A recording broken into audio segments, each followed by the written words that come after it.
Great. Welcome to Digital Asset News. My name is Rob, and we got a lot of stuff to go over. So quickly, we're going to do a little quick market cap because I just don't want to delve too much into that. I think we all know what the market is doing. And then, of course, the reason why you're here, which is because of the thumbnail and the title, I'm going to talk to you about lessons from 98. I'm going to talk to you why this time it's different. Hint, it's not different. And then lastly, we're going to talk about crypto unlock schedules and dumping and the things you should be aware of right now. I'm going to give you concrete ways to track all this stuff so you're not in the dark. You don't have to rely on people like me. And lastly, we'll do a little Q&A for the live stream only. So let's jump into it and get going. So first of all, the first thing I want to remind everybody is that, yeah, this market is not the greatest. It's the kind of junky because, let's be honest, it is, we are in a bear market, a full-blown bear market.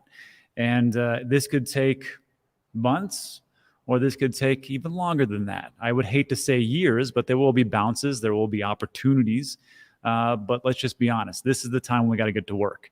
And this was a post I found pretty enlightening, also kind of funny, which is, this is from Grumpy Old Men. Want to know the secret of turning $40 into $400? Put the $40 in your gas tank, then get to work, or then drive to work. And when I posted this, of course, some people would say, well, where's that going to get you because the price of gas is so high, which is true, but it is a metaphor for everything that we have to do. Find the money that you have, put that into a vehicle and make it work for you, and then do whatever you have to do to make that into more of whatever it is that you are looking for. So for me, it's all about getting into assets, whether that be crypto or equities, which is not that much, or real estate.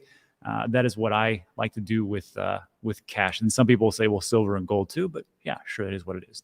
So anyhow, that's just a little reminder. And that is also the point of this is that now is the time to get back to work. And in the bear markets, that's when everybody makes all their money. So speaking of making money, you're not going to make it doing these types of swing trades, or maybe you will, depending on what kind of trader you are. I'm not a trader.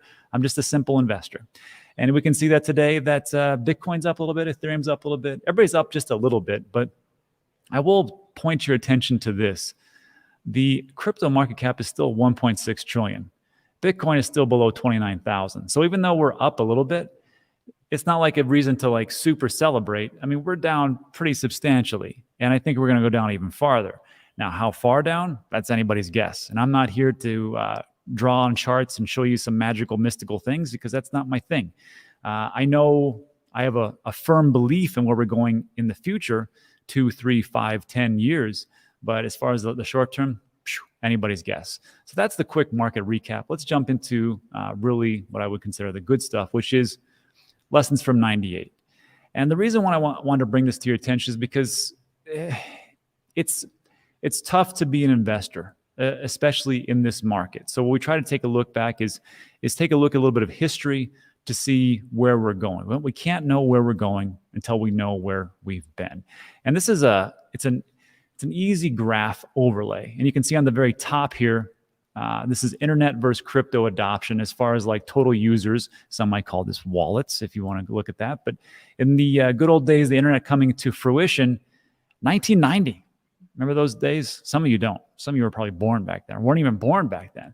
But you can see that the total amount of users was very, very low. 90, 91, 92, 93, 94, 95, 6, 7. And then, of course, in 98, we had a little bit of a push. I remember 95, it kind of came about. Then 96, then it just started to accelerate. And then that's the whole point of the S-curve. So around 2002, 2003 probably, if we take it out a little bit more, you had about, as far as total users in millions, about 1 billion users, which is pretty good considering that in not more than 10 years ago, there wasn't that many at all. Then, of course, underneath here, 2014, 2024, that's the overlay graph. And we can see that in 22, we're kind of in that same mark. And Kathy Wood from Market Investment, she believes that we'll see 1 billion users in a couple of years as far as our crypto wallets, as far as like as time goes on in the next couple of years. And let's hope she's right, because if she does, that means we're going to have a pretty high market cap, which leads me to my next point. So if we take a look at, this is where we're at, if we look at 1998 to 2022, just on the upper echelon there to the lower parts, it got me thinking, what were the big tech stocks and what were people talking about all the way back then in 1998. Well, lucky for us, the internet has a nice little historical record of everything that was going on. This is CNN Money. And the first thing you're going to notice about this website is that it looks kind of goofy, because back in those days, this is what websites looked like. This was it. It was just the eyes, especially in mobile phones, because mobile phones were a really big thing. And we used to call them, some were like just phones and some were like smartphones. It doesn't matter. But this is what it looked like. So let me blow it up so you can see it. How far have we come? So this is what CNN Money on December 31st, 1998 said. And it states this: the internet sector may be a new game in 99, but that doesn't mean it'll be any easier to follow. If a company had a .com in its name, even grandmothers found themselves wondering whether it was a good investment. And I can tell you right now, that's the same thing that happened with NFTs, or that's the same thing what happened with just crypto in general in 2017. And of course, NFTs in 2021. We're like, is this a good buy? Because that's what it seems like. It was the same thing in the internet days. And this was what struck me.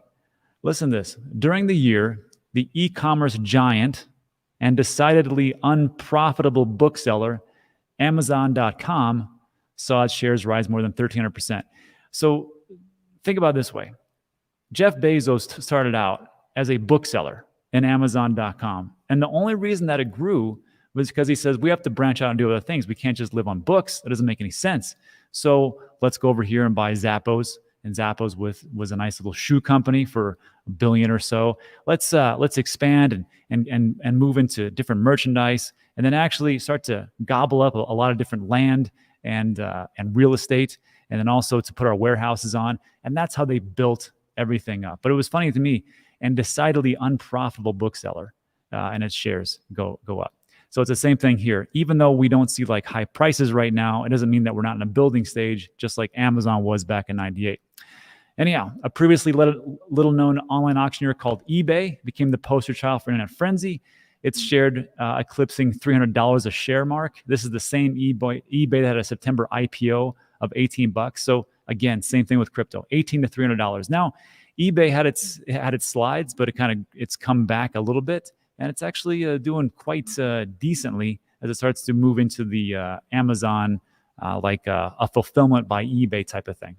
Anyhow, it was also the year of the outrageously successful IPO, theglobe.com, which soared 606%. Now, here's where it gets a little choppy. Theglobe.com doesn't exist anymore. And of course, like we just said, eBay had its rough patches and really dropped off, but Amazon still remains. So just like in our crypto market, there's going to be some that just aren't going to make it. And it makes sense because in the .com era, a lot of them didn't make it either. EarthWeb, which described itself as a provider of internet-based online services to the technology community worldwide, that doesn't exist anymore. Books A Million, that doesn't exist anymore. And then to sum it all up, it comes down to this.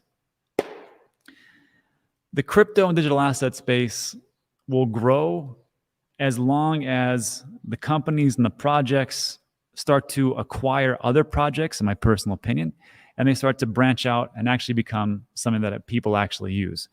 Here's what it comes down to. It will be difficult for Excite and Lycos. I don't know if anybody remembers Excite and Lycos. Those were search engines, and they don't exist anymore, to catch up even with the major alliance.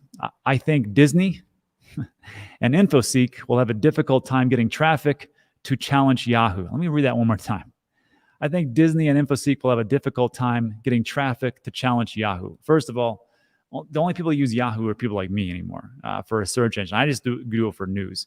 But it's funny to say that Disney couldn't really, get any traffic. And really, as far as like a search engine, it didn't. But of course, it became a powerhouse, and it's actually become a powerhouse now in streaming services. So if we just take a look back, it's the same type of thing happening over and over again. You'll see some type of internet, which could have been the next big thing, and it just falls the wayside because it couldn't grow, it couldn't scale, and it really just couldn't find its own niche. And a lot of those just went away. The same thing with crypto and digital assets. But there is one thing to pay attention to. The ones that are stubborn and stick around for the long haul. Those are the ones you need to pay attention to. And that kind of brings it home with this little graphic right here.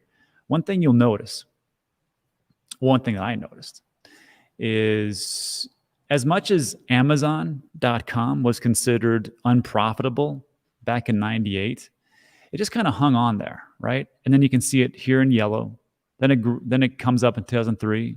2008 may take a little bit of tumble, but it still remains in the top echelon just because of its tenacity and just sticking around. And of course, the community of people who love FBA and Amazon, there is what make it great.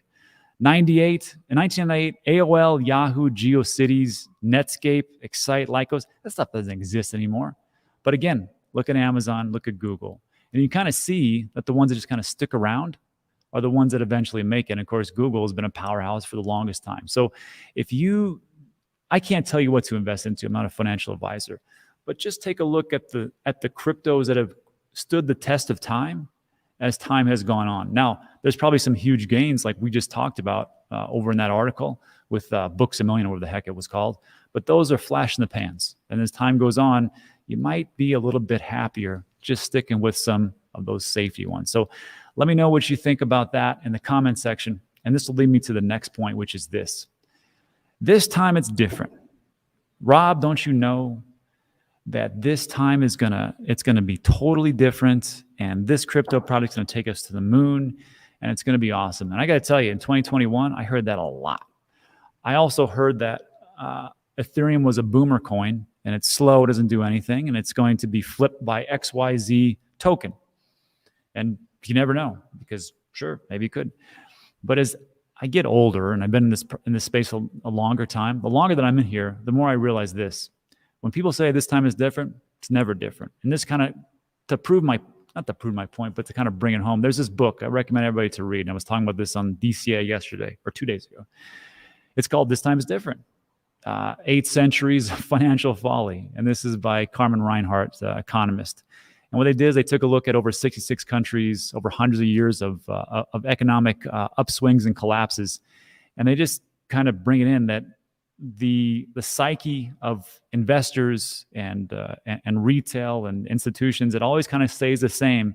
And it's always like these cycles. And when everybody says this time is different, it's like every single time it's wrong. It's always the same thing. And it's always these cycles. And it's always these same time of peaks and valleys and just the longevity of the market. So I recommend you take a look at that. If you don't believe me, that's okay. You don't have to. Just take a look at the research that was done here. So when I hear this time is different, I don't really see it. I don't believe it actually is true. So that leads me to this. I was a big fan of the 4-year cycles. And then of course, in 2021, I thought, well, maybe there's some extended cycles like Ben talks about. And then I was like, well, maybe it's just going to be, instead of 4 years, maybe it'll be 5 or maybe 6, but it just didn't kind of work out like that. And tell me where I'm wrong here. So if we just take a look at the cycles, it always starts with a halving. 2012, Bitcoin halving. So it drops the amount that the Bitcoin miners produce in half every 10 minutes. Then it leads to an all-time high. Then there's a choppy dip where, there's like big downfalls and it'll go up and then even bigger downfalls. And then what's called a reset. Some might call that accumulation. Same thing happened 2016. There was a halving. We hit the all-time high in 2017. Then there was a dip of choppiness. Then what some might consider a reset or an accumulation phase. And then we see it again. In 2020, we had a halving. And in 2021, I thought that May could not have been the all-time high of 67,000. But then we hit somewhat of not an all-time high, but a near high in November 2021. And I thought, well, December will be better. And then January and February and March, then we'll really see some blow off tops. We didn't. And now here we are almost in June, and we're seeing the same thing again in 2022. There's a dip, and it's very choppy. And I think there's more room to the downside. And then we see an accumulation phase in 2023. And then just like we talked about, as far as this graphic here, 98 to 2022, if you just take it out 1, 2, 3, maybe even 4 years, you're going to see 1 billion users. You're going to see a pretty big market cap. If you take the same thing over here to 22 to 2 years, you got 23. Then the halving in 24. And then the third year, here we are at more all-time highs in 2025. Now, I'm not saying that this is going to happen. this is just a possibility. But I got to tell you, the longer I'm in here and the more I hear that analogy, this time is different. It just seems like it's just everything repeats itself over and over. I feel like I'm in Groundhog's Day. Anyhow, let me know what you think about that in the comments section. Let's get to our last piece, which might take a little bit longer because I'm going to need some feedback. Crypto unlock schedules and dumping. So this was brought to my attention from CJ Reichel. He's an advisor to Market Rebellion. Market Rebellion, John and Pete Najarian's company for options trading and things like that. And he was we were chatting one day and he goes, hey, there's some pretty big unlocks coming up and potential dumps. And we talked about it and I had him on the show and we did this show, gosh, was it 4 days ago or so? So I linked that in the description and you can follow CJ Reichel on Twitter. I linked that in the description as well. And what we talked about in the video was data from Messari. And the data will show a lot of different things. I mean, it'll show how much private sale and public sale and VC funding and the community. And of course, we've seen this type of data a lot, right? And of course, if we're looking at the equality, of course, public sales, the more blue you have in this graphic, I think the better. But some people will say, now we need VCs and probably need some big money to be injected into it. But you can see this, Polkadot, Cardano, Solana. And of course, you got community and insiders. So the more insiders you have, I think the more dangerous it is. I mean, it's like fishing with dynamite. So it's pretty effective, but it's dangerous. And I think when you have a lot of insiders in there, the chance of it, if everything goes along pretty well in the bull market, so much the better, right? The bull market, great, everybody's making money, fine. But as the bear market comes in, and you got a lot of people like, you know what, I made a lot of money already, so maybe it's time for me to take it out, all depending on the lockup schedules. So these are just something to look at. But these are just graphs. So like, how do you do your own research to make sure that this isn't like, did Rob create this? Did he just put it in? So maybe you can just go to this website called Messari.io. I linked it in the description, and I'm going to show you exactly how to find this data that will equal out to this stuff. So I found this fascinating. Shout out to CJ again for helping me out with this one. So you go to Messari.io. It's going to come up with this nice bibbly-bop of a bunch of information.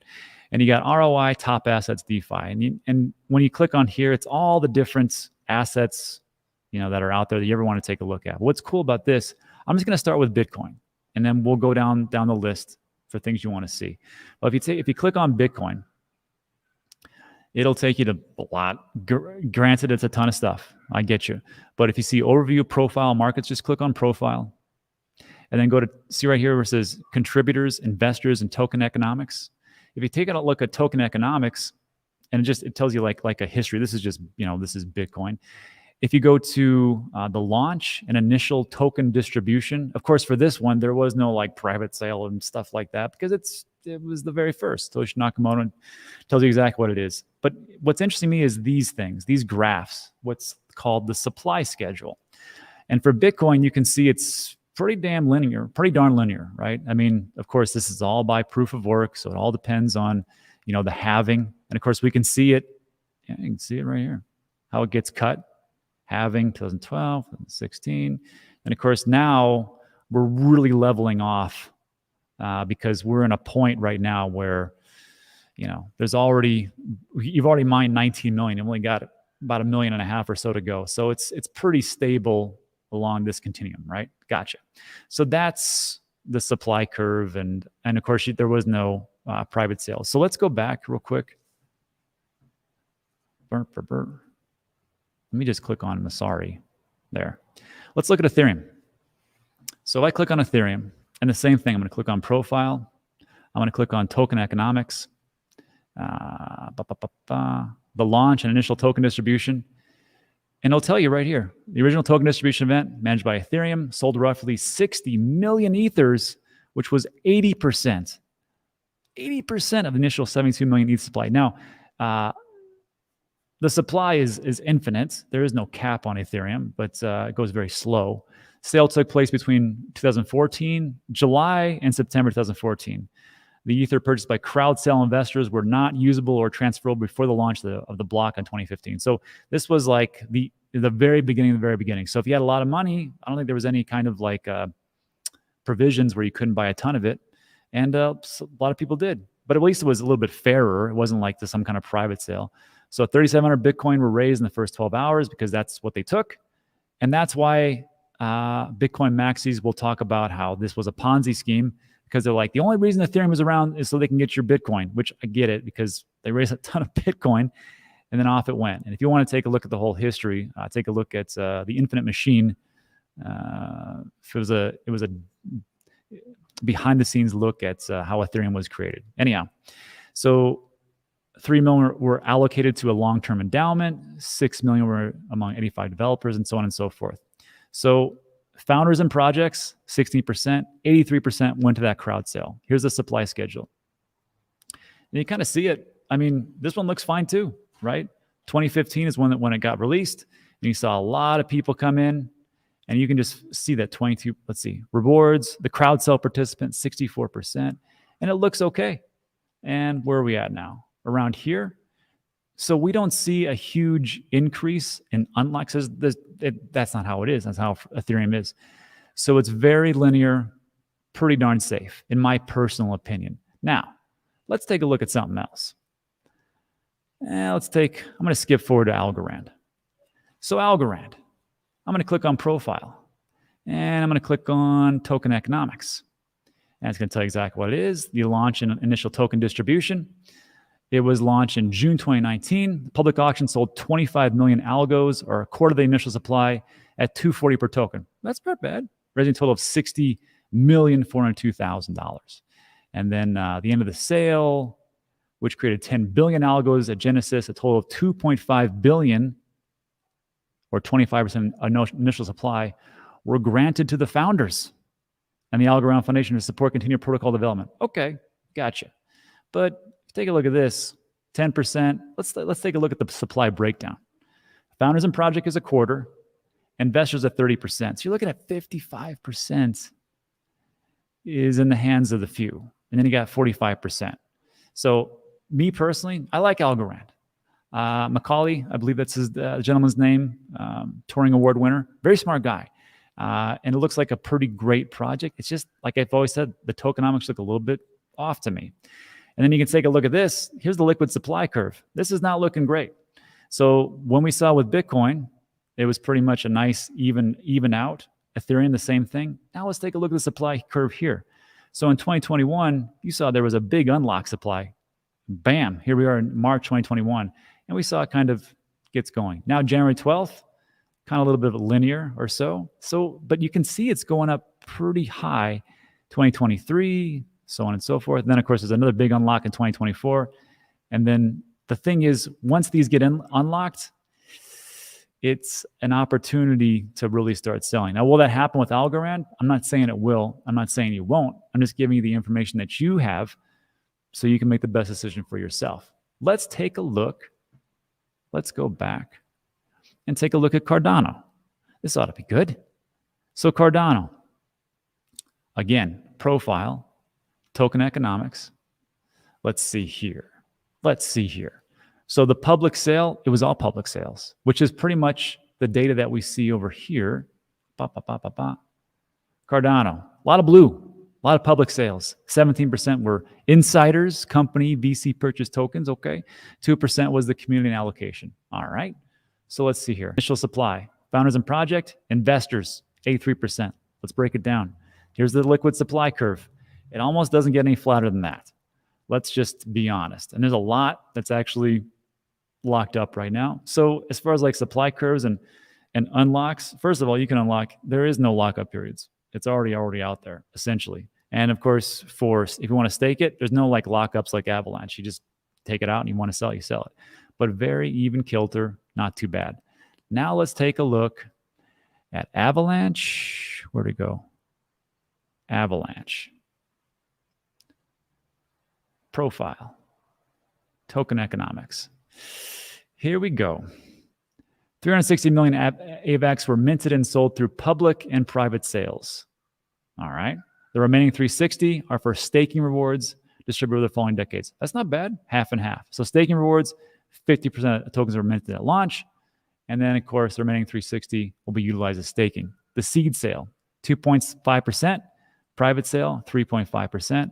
Public sale option, 1 to 1%. That seems kind of low. And then, of course, that was an A1, 1%, then 8.3, then public sale 0.67.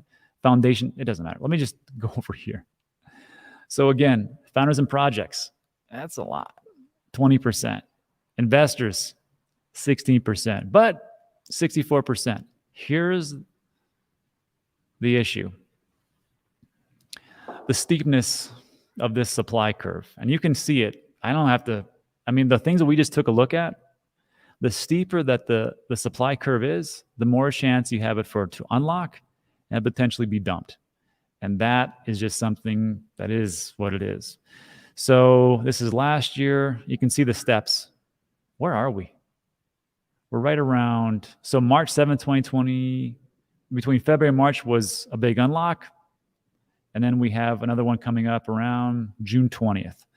So if you think there might be a dump coming, it's pretty good bet. And you're going to see it just going up and up and up and up. Of course, it's over years, I understand, but it doesn't take a lot in a 1.26 trillion market to change some favors. All right. And then lastly, let's look at, I get back here. There we go. Let's look at Solana. So Solana, overviewing history, investors, token economics. Let's see. No. Launch initial token. Okay. Breaks it down like this. almost 16% of the seed round investors. Those are the people that get in early, right?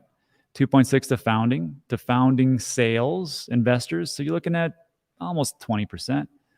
5% to validators, which I got to tell you, it's super hard to be. That's not super hard to be a validator. You got to have a ton of Solana to be a validator. Almost 2% to strategic sale investments, 1.6 to public auction, 12.5 to team members, 12.5 to the Solana Foundation, 30% to the community. All right, that's not bad. So here again, what we got: founders and projects and investors. Pre-mine rewards and airdrops. So I like that part. But 25 and 37, I'm not too sure. Here's a supply schedule. So I know people are worried about it. But in all honesty, the big supply unlock already happened. So we had December 14th, December 28th, 2020. And then January 11th, 2021.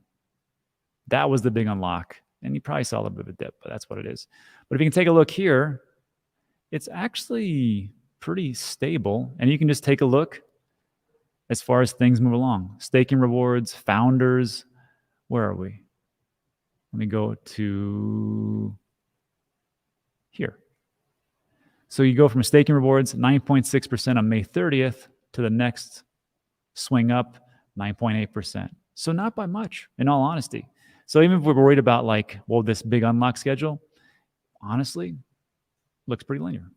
Of course, until we go to 2027, but whatever. That's what it is. So anyhow, if there's anything else you guys would like to see as far as these unlock schedules, drop that in the comments right now and I'll take a look. If not, and you can do all the data collection you want to, I gave you the information. Masari.io, I told you exactly how to go it. Profile, tokenomics, look it all up. Be aware of these unlock schedules because potentially that could be one of those times they might see a dump like, why did that happen? Oh yeah, that's what it is. Of course, that's the whole thing. We're in a macro environment. We're not in our own little bubble. You also got to be aware of the supply chain issue. You also have to be aware of inflation. You also have to be aware of when Jay Powell comes out and says, we're going to go to a full 3/4 point instead of 0.5 point. And that's really what it comes down to. Do your own research. It's a lot of research. So that's it. So look, if you like today's video, thumbs up and subscribe, all that great stuff. If you got to take off, it is Memorial Day weekend. So maybe you got stuff to do. I already did my big stuff yesterday and I don't have anything to do till tomorrow. So I'm just taking it easy so I can stick around for some questions as long as you want to, and we'll go from there. So that's it. And we'll go from a little Q&A. All righty. Let's see here. Oh, yeah.